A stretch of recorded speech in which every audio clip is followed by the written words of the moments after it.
So I think that burnout, in my personal definition, it is a point wherein you are unable to have a proper justification to different areas in your life.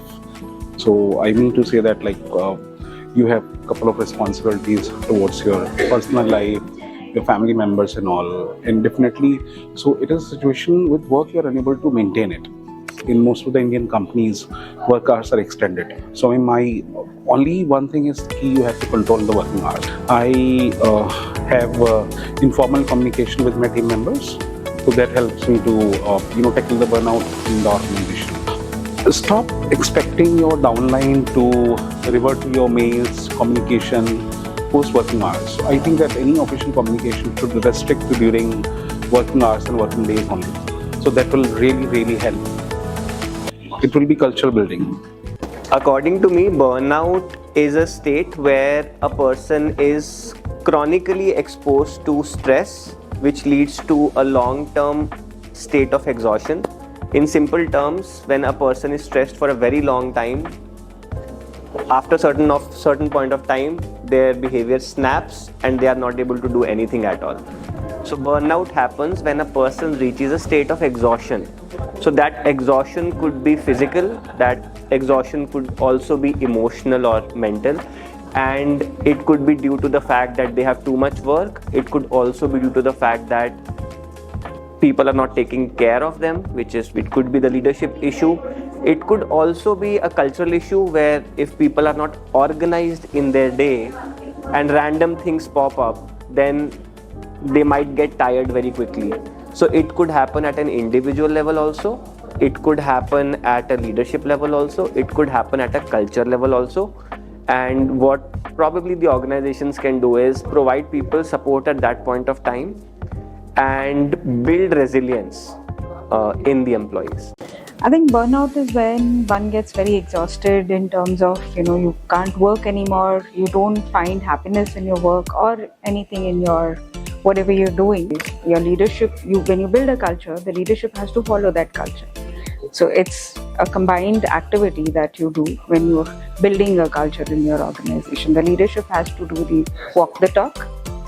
I think if you introduce a little balance of, well-being, not just in terms of mental well-being, also in terms of physical well-being, that's where it maintains a complete balance in your body as well as mind, and you're fresh enough to continue the way what you're doing, or your work, your life, all of that a balance. So to give that nudge and the guidance, give them a complete well-being solution in health, physical as well as mental well-being. I'm glad to be part of StoHRies by Amazing Workplace and Visitor, so that we exchange more ideas and understand what corporates are actually doing to work around this burnout that is affecting workplace. According to me, burnout means that the person is no longer present, although the person might be physically present, but emotionally the person is no longer available. I think that's where I would say somebody is going through a burnout. I think we can reduce the burnout by listening to our employees and by caring for them, and also listening to the undercurrent which is there in the organization amongst the employees.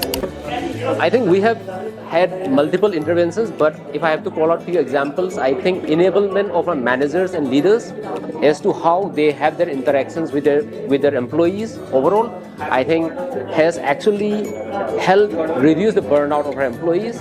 And also with that said, providing a safety net in terms of psychological safety to our employees, wherein they are able to speak up, raise their questions.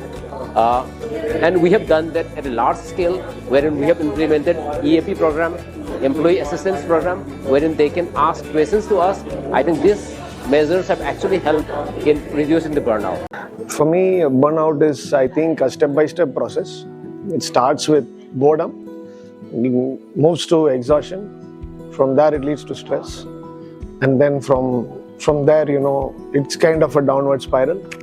I think it's more a community issue. It's I think HR and top management have to view this as a community problem. We try to find out at very early stages what people find exciting in the organization, right? In their own team, with their own colleagues. Because people stay or leave a company only for two reasons. Okay, globally, across industries, across geographies, and the two reasons are quality of work and the quality of the people they work with. So our stay interviews are always around open-ended questions that get as much intelligence into the box.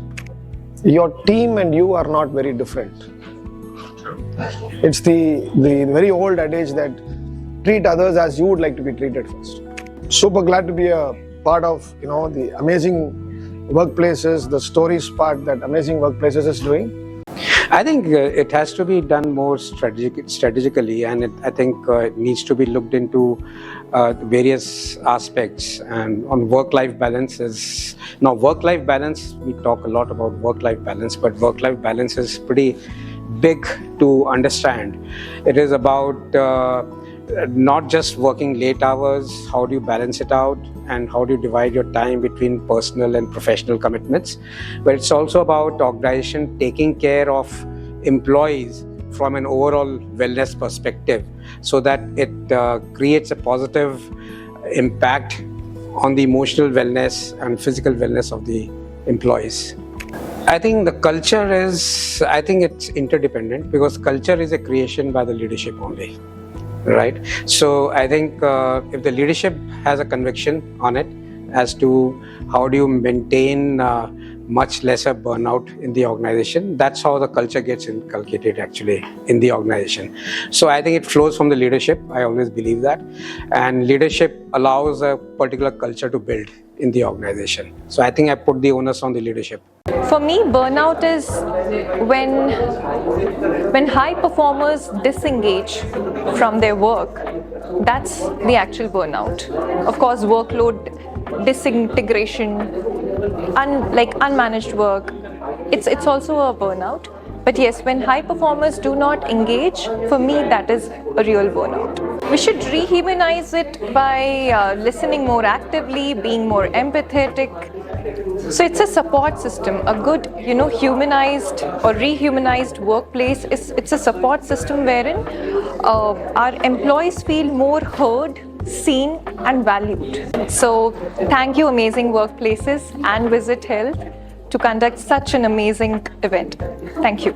See, to be very honest, what burnout actually means to me is it's managing the gap between the performance, engagement, and of course the psychological impact which it creates on the employees. And how you have been managing it at your workplace? You can share one good activity which you have been doing just in helping people. See, to be very honest, how we have actually been dealing with this burnout situation is ensuring that there is a proper communication across the organization, proper connect with every individual in the organization. It's a two-way connect.